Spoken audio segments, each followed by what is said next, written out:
works at the end of the day.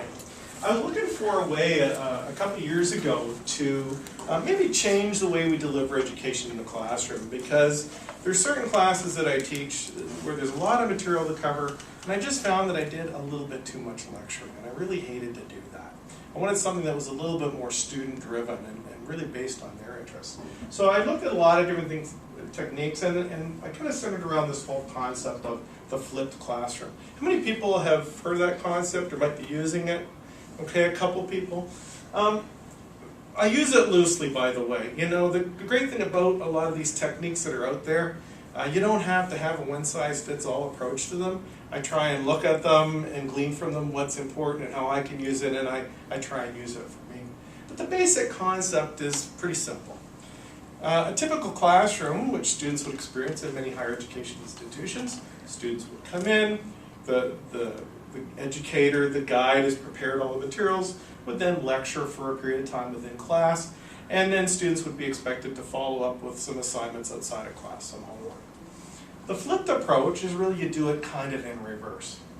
The guide, the instructor, really puts together learning packages for the students. And those learning packages are based upon, again, the overall goals and objectives of the course. Students then each week, prior to class, would then take the learning package, work through the materials on their own, typically. And again, they can work in groups. And I've got students that work in many different ways. But a lot of them tend to do it by themselves. They take the material, they take my learnings, everything's posted online. They go in and get the roadmap for the day. They go through and explore certain web topics, certain articles, certain readings. Many times there'll be some open-ended questions that I'll ask them to answer as part of the preparation for class. When we come into class then, I expect that everyone is up to speed on the topic, that they've explored the concept, or have answered, what is it that we're talking about? What is the concept? We really spend time then in class, when they first get into class, kind of exploring, so what? Why was this important to learn? Why did we explore this topic in the first place? We then, once we kind of reinforce why we did it, we then switch to more hands-on activities that really support what they've learned. We try and build on those basic concepts and ensure that they know and really understand the material. And then overall, we like to then extend that and build upon those concepts to really even try and create something new and to take the learning in a very advanced way and in a more thorough direction. So that's kind of the basic concept. Well, to try and do this, Fanch Online's been a great resource to be able to put the package materials together and disseminate that to the students.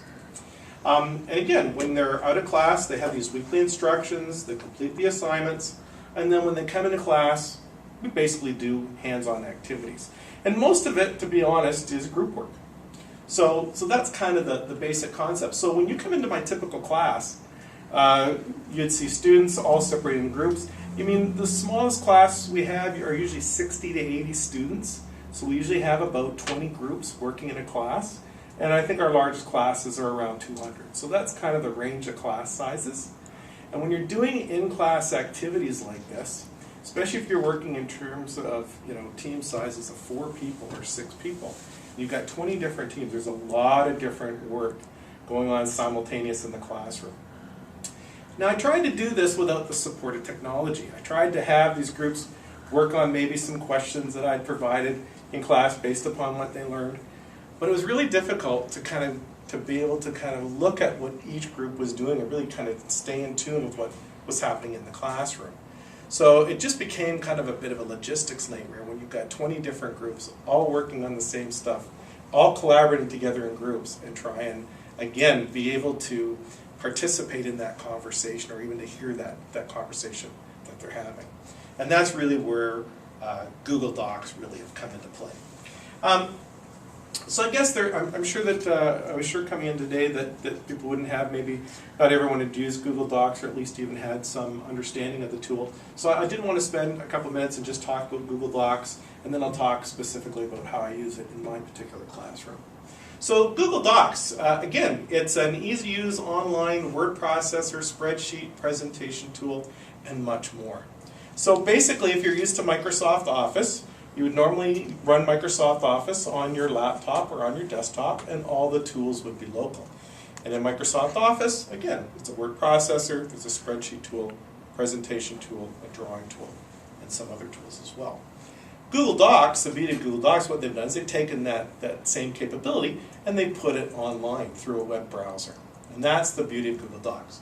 And as Ryan mentioned, one of the best parts is not only is it functional, but it's free.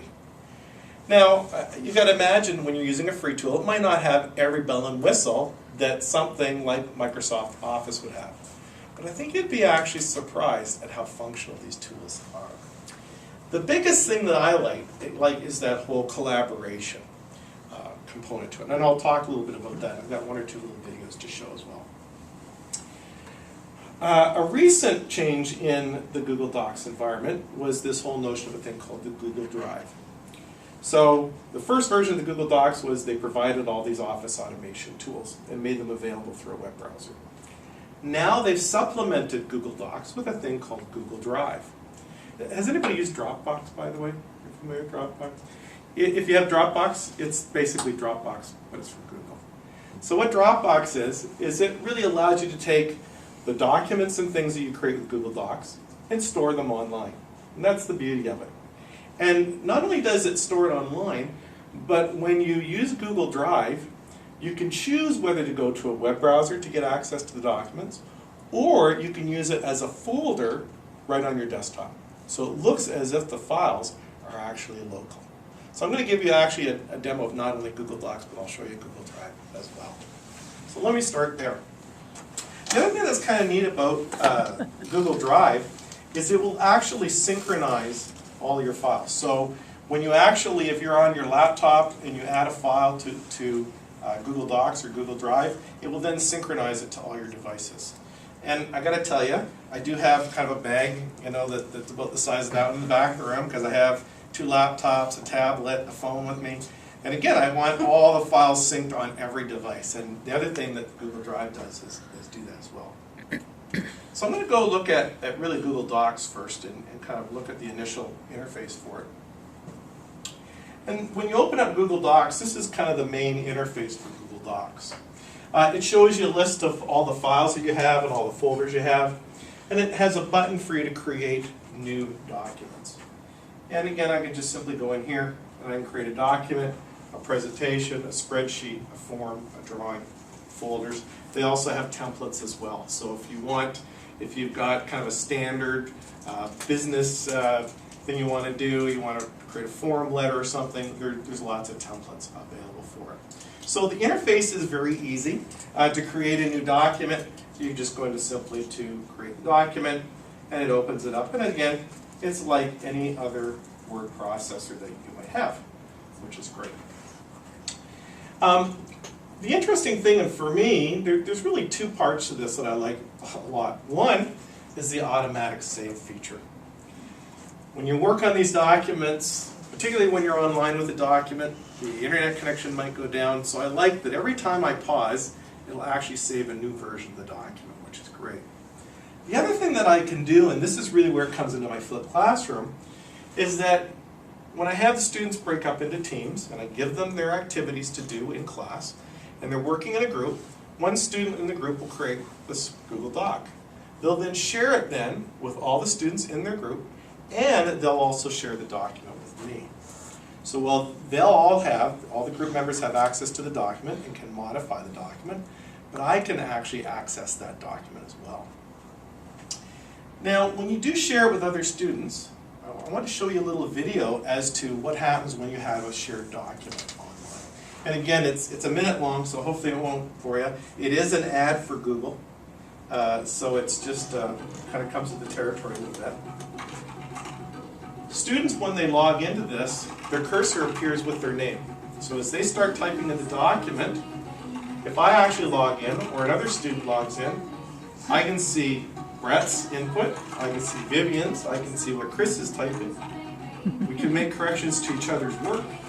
So I can sit with 20 people in a room, and I can say, I wonder what they're doing. I can click on their document. They can actually video conference in the middle of document creation. They can add comments. They can instant message each other. They can instant message me. I can go ahead and when they're looking at the document, not only can I watch how they work, but actually the work that I do, I can actually then add comments to the work. I can add questions into the middle of the document. And it really gives me a lot of insight and collaboration with each of these groups.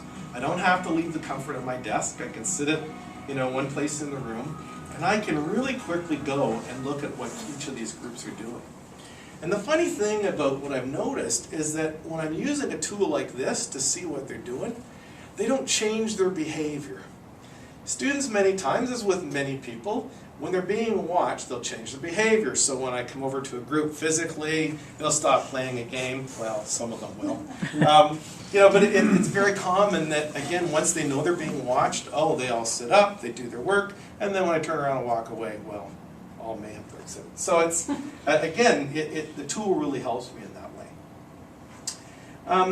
So again, I think, again, we're kind of short on time today, but hopefully we'll have time to kind of answer questions and show what other features can be used. Another thing I wanted to really do is, and that's really Google Docs, but I wanted to show you the Google Drive piece as well. So Google Drive is really a complementary tool. It creates a little icon on your toolbar, and what I have the option of doing is I can actually go and look at my Google documents on the web, or I can actually open up a Drive folder. So the great thing is, even though all the students have created their documents online in folders, I can actually see it on my desktop, and it looks like it's a local application. I don't even need to go to the web. If I want to actually store a document on my Google Docs files, I can just simply drag it to my desktop, and it synchronizes it to the file storage on the web, which is really cool.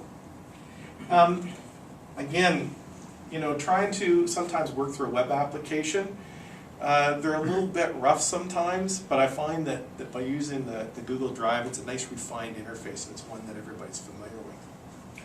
I did want to show you kind of one other feature with the documents, which I think is kind of cool, is that when you've really got that many teams of people working on these assignments, it's really difficult to know who contributed what, and that's always a struggle for us, especially after the fact. I can kind of look through the room and see what's happening, but later on it's really tough to tell. This is a document that some students created during one of my classes. And the nice thing is they have a feature called See Revision History. So when I open up the document, these are all the contributions to the document that were made. And the beauty of it is that when they open up and started working on this document, Adam started the document, I know what time he started it, he's got a color assigned to him, and I can actually see what Adam typed into the document. So I can simply go through here, I can pull this up. Now this shows me the original version of the document when Adam started working on it. I can actually go back to any one of these versions, and I can save it at any point along the way. And I can actually then flip through the document and take a look what he actually typed in. And then I can go to kind of another version of it, and again now Andrew's on it. And of course he took out everything that Adam typed into it. So again, you can kind of see how the students have contributed along the way in terms of this tool. So again, not only does it give me that kind of collaborative in the classroom component, but it also gives me that ability to, again, look at the students for really what did they contribute perspective. And I think it does give you a whole new insight to the students that you have. So again, that's kind of a really quick view of the product and what it's capable of. I did want to show you one other little video. And it really has to do with a lot of the complaints I've heard about Google Docs. And the biggest complaint I hear is it doesn't have all the features that Microsoft Office has. Okay. It's true, I give up. But you know what? I don't know about you. I'm a very heavy tech user. There's about 95% of the stuff in that I really don't use all that often. But I did want to show you a short little video. It's about a minute long, a minute and a half long. It shows you what a couple of guys did purely with Google Docs, and they created a presentation. And so I just wanted to play it, hopefully. I hope it's a good use of your time.